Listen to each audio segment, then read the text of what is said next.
देखो हम लोग यहाँ पे बात किए थे सीरीज में। देखो इधर सीरीज में हम लोग दो चीज पे डिस्कस करेंगे, कन्वर्जेंट और डाइवर्जेंट। कन्वर्जेंट का मतलब हो गया किसी भी सीरीज का जो भी सीरीज होगा सारा सीरीज क्या होगा, इनफाइनाइट सीरीज। कैसा सीरीज होगा, इनफाइनाइट सीरीज। तो उस इनफाइनाइट सीरीज में nth टर्म तक का सम लेना। कहाँ तक का लेना, nth तक का सम लेना। अगर उसका सम का लिमिटिंग वैल्यू ये n टेंस टू इनफिनिटी अगर फाइनाइट आ गया तो कन्वर्जेंट। और डाइवर्जेंट अगर सेम चीज रिजल्ट अगर तुम्हारा इनफाइनाइट आ जाए तो फिर क्या हो जाएगा, डाइवर्जेंट। ठीक है, हम लोग एग्जांपल देखे थे, एक एक एग्जांपल देख लेते हैं इसका। जैसे एक क्वेश्चन है,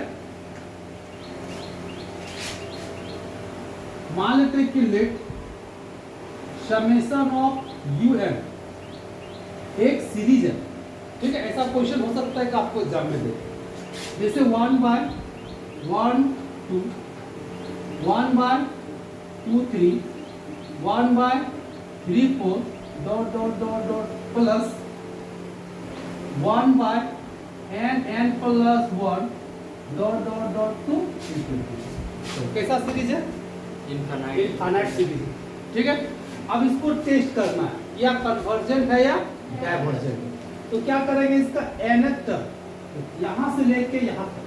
ठीक है, यानी कि मान लेते हैं कि late Sn 1 by 1.2 1 by 1.3 1 by 3.4 dot dot dot 1 by n into n plus 1। समझो मैं डेफिनेशन, अगर कन्वर्जेंट डाइवर्जेंट का डेफिनेशन समझ गया तो तुमको बहुत काम आ जाएगा। 1 से लेके n तक का सम हो गया। अगर इसका लिमिटिंग वैल्यू निकालेंगे और अगर फाइनाइट आ गया तो कन्वर्जेंट, इनफाइनाइट आ गया तो इसका सम निकाल। अब इसका सम निकालने के लिए तरीका, अगर एपी में है तो एपी वाला फॉर्मूला लगाएंगे, जीपी में तो जीपी वाला फॉर्मूला लगाएंगे, और अगर अदर सीरीज में है तो अदर कांसेप्ट लगाएंगे। या डॉट का मतलब दशमलव नहीं है, मल्टीपल 1 मल्टीप्लाई 2 2 मल्टीप्लाई 3। इसको तोड़ेंगे, कैसे तोड़ेंगे, 2 minus 1 3 minus 2 4 minus 3 dot dot dot n plus 1 minus n लिख सकते हैं। अब इसको तोड़ दो, जब इसको अलग अलग करेंगे तो 2 2 से कटेगा तो क्या बचेगा 1। यहाँ से देखिए 1 1 कटेगा, क्या बचेगा 1/2।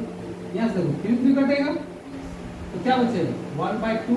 और यहाँ से 2 2 कटेगा तो कितना बचेगा 1/3। जब तोड़ेंगे अलग अलग, ये देखो 3 3 कटेगा तो क्या बचेगा 4 4 तो 1/3 3 कटेगा तो 1/4। इसी तरह से आपका देखो कटेगा तो 1/n और इधर n कटेगा तो n प्लस। अब आपका ऐसे करते क्या बचा, Sn equal to 1 minus 1 by n plus. अब इसका लिमिटिंग वैल्यू ले लो, n tends to infinity Sn तो क्या आएगा 1।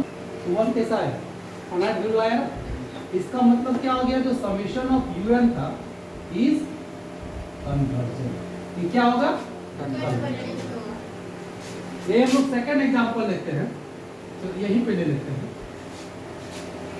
सेकंड एग्जांपल लेते हैं कि अगर मान लेते हैं कि summation of un equal to 1 plus 2 plus 3 plus 4 plus dot dot dot n plus dot dot dot dot infinity. कैसा सीरीज है, इनफाइनाइट सीरीज।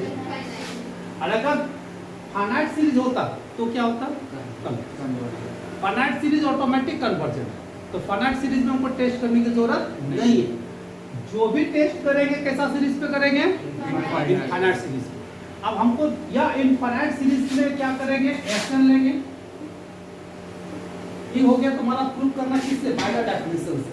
ठीक है, अब Sn लेंगे तो कितना हो गया 1 plus 2 plus 3 plus 4 plus dot dot dot dot n बोला रहा है। देखो अब हम लोग यहाँ पे बात करेंगे इसका Sn। ठीक है, इसका nth तक 1 से लेके कहां तक, इसका सम लिखे। अब बताओ किस में, एपी में। और एपी का सम तुम जानते हैं, या ऐसे भी जानते हैं कि sum of the natural number. nth term का फॉर्मूला भी होता है, क्या होता है n into n plus 1 by 2। अब इसका लिमिटिंग वैल्यू ले लो, n tends to infinity Sn, तो कितना हो जाएगा इन्फिनिटी, ऊपर में n है ना, इन्फिनिटी होगा। तो जब इन्फिनिटी हो गया इसका मतलब यार जो सीरीज है कैसा सीरीज है, ये हो गया तुम्हारा टेस्ट करना किससे, डेफिनेशन के तरफ। तो ये सारा क्वेश्चन इससे नहीं बनेगा, इससे आपका हमको लगता है कि 2 से 5% क्वेश्चन ही सॉल्व होता है, 2 से 5% क्वेश्चन सॉल्व होता है। इसके बाद हम लोग को अलग अलग मेथड है, उस मेथड से हम लोग को टेस्ट करना है कि सीरीज कन्वर्जेंट है या डाइवर्जेंट। ठीक है, तो पहले इसको लिखिए, फिर हम अभी देखेंगे ज्योमेट्रिक।